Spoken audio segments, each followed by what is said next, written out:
لو عندك خمول غدة درقية وبتاخد الهرمون التعويضي أو أي دواء بيحتوي على مادة الليفوثايروكسين، ركز جدا في الفيديو ده واعمل له سيف، لأني هلخص لك كل المعلومات اللي لازم تعرفها عن الدواء ده، سواء ايه المواعيد المناسبة اللي أنا آخد فيها دواء الغدة، وكمان إزاي أحافظ على دواء الغدة من أي تدخلات أو تفاعلات مع أدوية تانية، سواء أدوية أو فيتامينات إحنا بناخدها في يومنا ونعرفش إن هي ممكن تقلل من فعالية الدواء اللي أنا باخده. وده كمان بقى اللي هيحل مشكلة ليه التحاليل بتاعتي ما بتبقاش مظبوطة برغم ان انا ماشي على الدواء مظبوط بالتركيزات اللي الدكتور طلبها مني. اول حاجه بقى هنتكلم فيها ميعاد الدواء. افضل ميعاد ممكن تاخد فيه الدواء ده على الريق قبل الاكل بنص ساعه او ساعه، والنص ساعه او ساعه دول ما ينفعش تاكل فيهم او تشرب فيهم غير ميه، ولا بقى تشرب نسكافيه ولا قهوه ولا الكلام ده كله خالص. ناخد دواء الغده ونستنى نص ساعه لساعه وبعدين ناكل.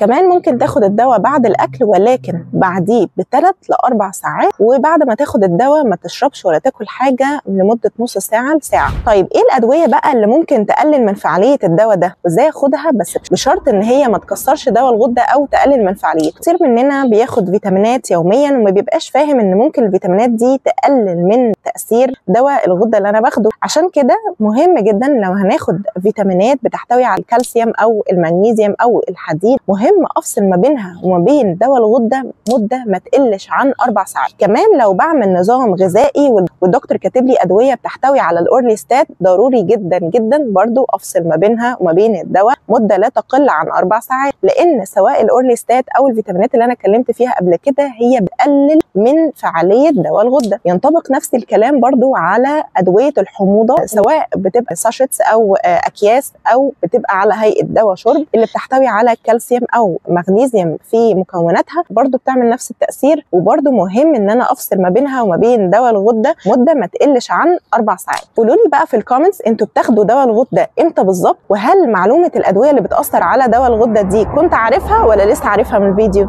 ودمتم في احسن حال وصحه وراحه بال. ولو عندك اي استفسار بخصوص دواء الغده اكتب لي في الكومنتس وهرد عليكم. كنت معاكم دكتور ياسمين سعيد، صيدلي كلينيكال.